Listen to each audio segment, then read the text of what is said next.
All throughout time, we've been playing Super Smash Bros. With all types of controllers. And by all time, I mean since 1994. Yes, believe it or not, there are actually controllers other than the GameCube controller. Who would have thought? Today, I figured we could take a trip down memory lane and just take a look at all the controllers that you could have possibly used when your friend didn't have enough GameCube controllers to go around.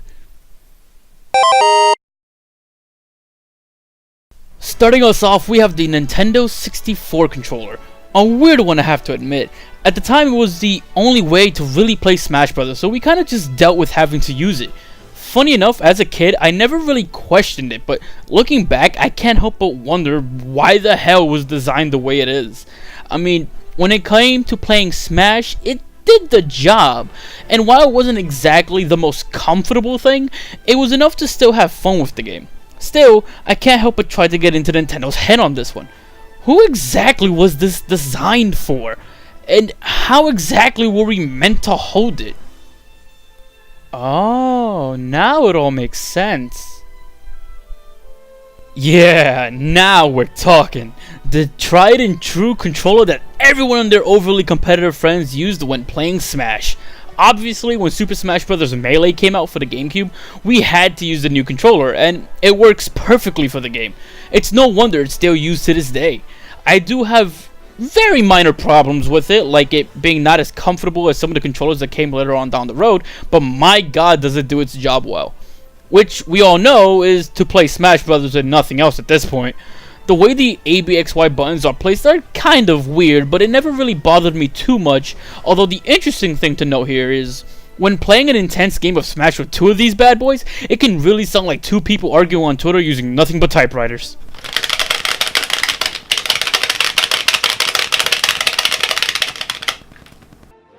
When the Wii dropped, it was inevitable that we'd also see a Smash Bros. Game on the console, and somehow control with these things.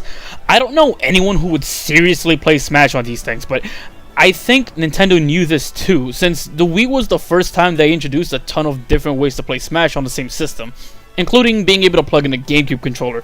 Besides that, controlling Smash with a Wii Remote and Nunchuck is just awkward.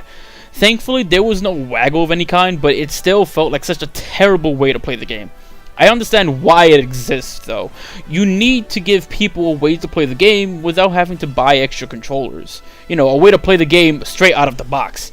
You could also play with just the Wii Remote sideways, but this is, like, also pretty much garbage. You were severely limited in what you could do, and with the shield button being the B button on the back, it was just super awkward to press. Yeah, fuck playing Smash Bros. In either one of these two ways. The Wii Classic Controller was another way of playing Smash on the Wii. It was a decent little thing, I admit, but it still just couldn't compare to the GameCube controller. But it was definitely a step up from using a Wii Remote in any capacity. The weird thing was, it did sort of need a Wii Remote, in the sense that it had to be plugged directly into one in order to work in the first place, making it a bit inconvenient since you just sort of had a Wii Remote laying next to you at all times when using it. When it comes to playing Smash on Wii, I'd say it's pretty much down the middle. Better than the Wii Remote, but worse than the GameCube. The general shape of it, however, is great for playing classic games though, hence the name. It does seem familiar to me though, but I can't put my finger on it.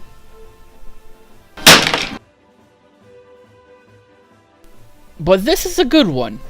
This control scheme was so heinous, not even my camera wanted to focus on it for too long. Eventually Smash Bros. On 3DS happened, and while this isn't a controller, we did have to use it. It did the job before the Wii U version came out, but the circle pad wasn't great for having full control, and after a long play session it would cramp up my hands. Not much to say on this one, just not a fan. Moving on. Then you have this massive monstrosity, the result of a Dreamcast controller getting adopted by Nintendo and being raised as if it's one of their own. You'd think controlling Smash on it would be hard, but it really isn't. It really is just a normal controller with a huge ass screen down the middle. It isn't the most comfortable thing to use, but it sure beats the Wii Remote or 3DS. It was able to display information on screen and use Amiibo too, so I sort of liked it a bit for that. It also let me play when the TV was being used, and I think that definitely earns a couple of points in my book. It's not the best way to play Smash on the Wii U, but it's still pretty good to say the least. Realistically, the worst thing about it is just how huge it is. You're not going to want to drop this. To give you an idea of its weight, let me just drop this thing real quick.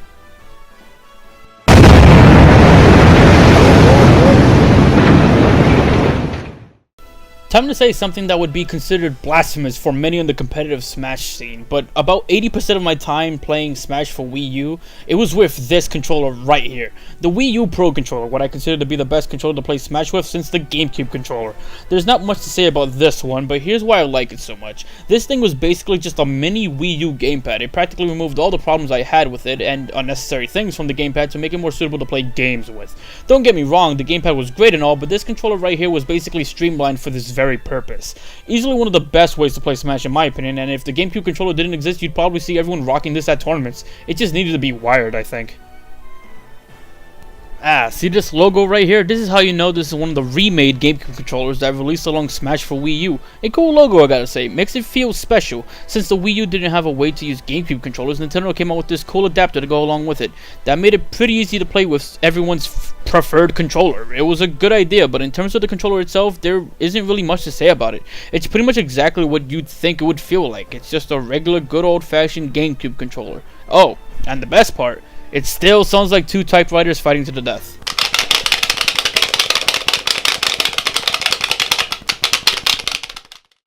Now, while we had been playing Smash for years with all of these different control methods, let's take a look at the future controls we're no doubt going to be playing Smash Ultimate with.